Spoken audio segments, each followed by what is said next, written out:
This took place in the summer of 2016, and to give some background, my parents often went on holidays and I used to stay home alone for 2 weeks to look after our dogs and take care of the garden. But I've always been a bit scared because of my experiences of being followed home a few times. My neighborhood was still new at the time and it was surrounded by forests, so sometimes I would see junkies hanging around there.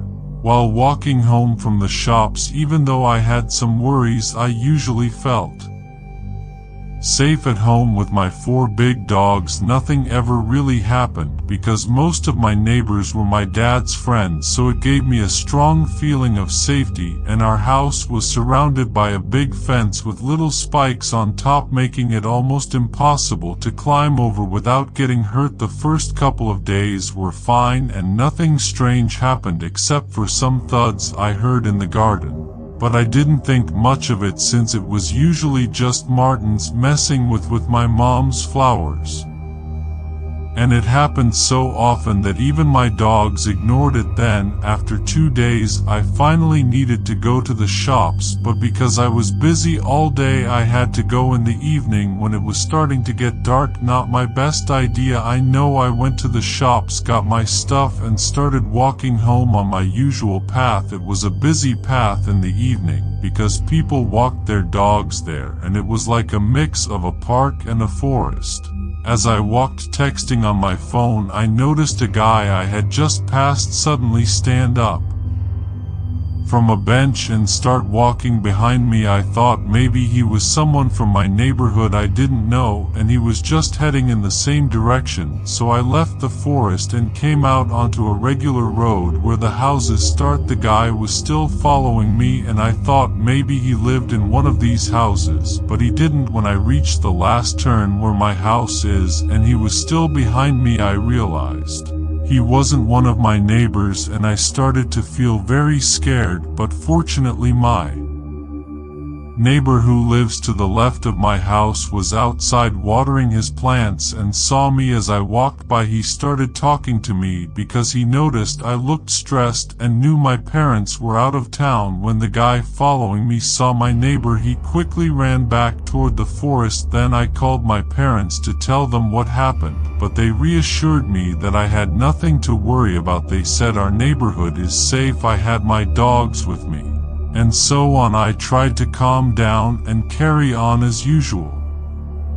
Just to add more context, and my parents are away, I sleep in their bedroom downstairs to keep my dogs from going up the stairs in the dark and possibly hurting themselves. That night I was lying in bed reading a book and my dogs were soundly asleep with me. They usually sleep on the floor around the bed, but they must have sensed I was upset. Suddenly, I heard a thud from outside, like something tapping on the window in the room next to mine. I thought it was just martins again, but this time my dog started growling at the window in my bedroom. After a few seconds of silence, there was another thud, this time on the window in my bedroom. I started to panic, but I tried to stay calm. The third thud was louder, and it was clear someone was banging on every window of the house. I was crying, knowing exactly what was happening, so I left my bedroom and went to the center of the house where I could see the main door. Then I saw a dark figure outside my main door, peeking inside and banging on the small window. While I sat there helpless, I moved out of sight, hiding under the table, and took out my phone while still hearing the man trying to break the glass. I called my dad, but he didn't answer. It was around 2 a.m. and they were on holiday. Then I tried calling 2 more times until my mom answered, confused about why I was calling in the middle of the night. By then the man was banging on the door and trying to open it with his whole body, and my mom could hear it through the phone. My dad was urgently calling everyone who could help: his brother, my neighbors, my grandma, trying to get them to come quickly. My neighbor who talked to me earlier that day was the first to arrive and scare the guy away. The man ran to my back garden, but I was still too scared to open the main door. About 10 minutes later, my uncle, aunt, and grandma arrived, and I could see them all outside. My uncle had a key, so he opened the door and let my dogs out to chase after the intruder. My dogs are hunting dogs, so they're not friendly to strangers. Then my uncle and neighbor went into the backyard with flashlights along with my dogs to check every corner and make sure it was safe. I will never forget how my grandma and aunt came to me while I was crying and holding on to a chair. The man had escaped through the back of the garden into my other neighbor's garden, probably trying to get away from my dogs. He did manage to damage the small window in my main door. The glass was cracked and the door itself was loose on its hinges. I don't want to think about what might have happened if they hadn't arrived at my house so quickly. Normally,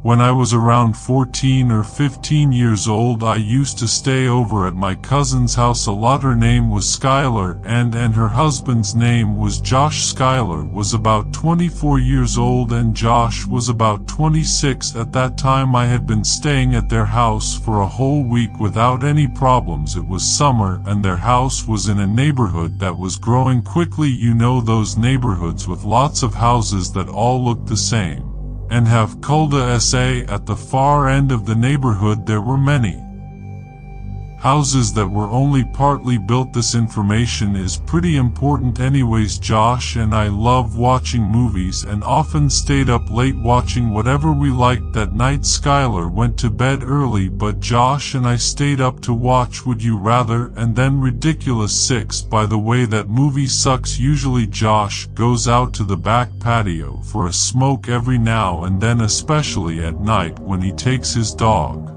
out for a pee. Now, after a while, I fell asleep during the movie on one of their two couches. This couch was against a wall, and to the left of it was a window looking into the backyard. It was the only window in the living room. At some point, I kept hearing Banjo barking loudly in the playroom, then in the kitchen, then back in the playroom, and so on. Banjo was a needy dog who didn't like being shut out of Skylar and Josh's room, so I thought he was just upset, but I tried to ignore it and go back to sleep. Then he suddenly went quiet.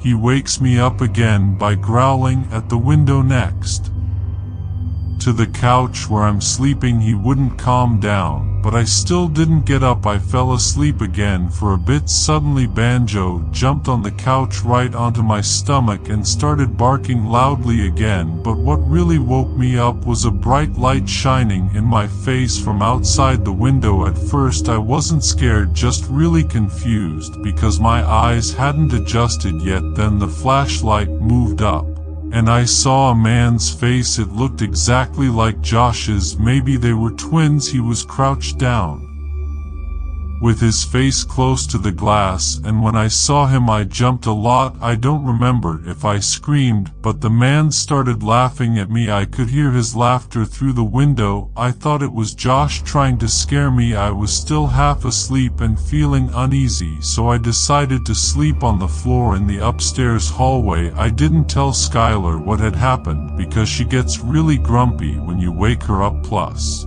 I was still thinking it was probably Josh trying to scare me on his smoke break, not some stranger checking out the house. The next afternoon I told them about it, but they didn't take it seriously. They asked if I was sure I wasn't dreaming. They did mention hearing the dog barking like crazy, though I went outside to check near the window to see if the man left any signs he was there. It made me feel sick to my stomach. The tall grass next to the house was flattened like someone had been kneeling, feeling there. I don't want to think about how long the man might have been there. For the grass to still be pressed down. Banjo must have been watching there for a while, and the flashlight was what finally woke me up. I think maybe some person who didn't have a home was bored and decided to explore. But yeah, if my life was a scary movie back then, I would have been in big trouble.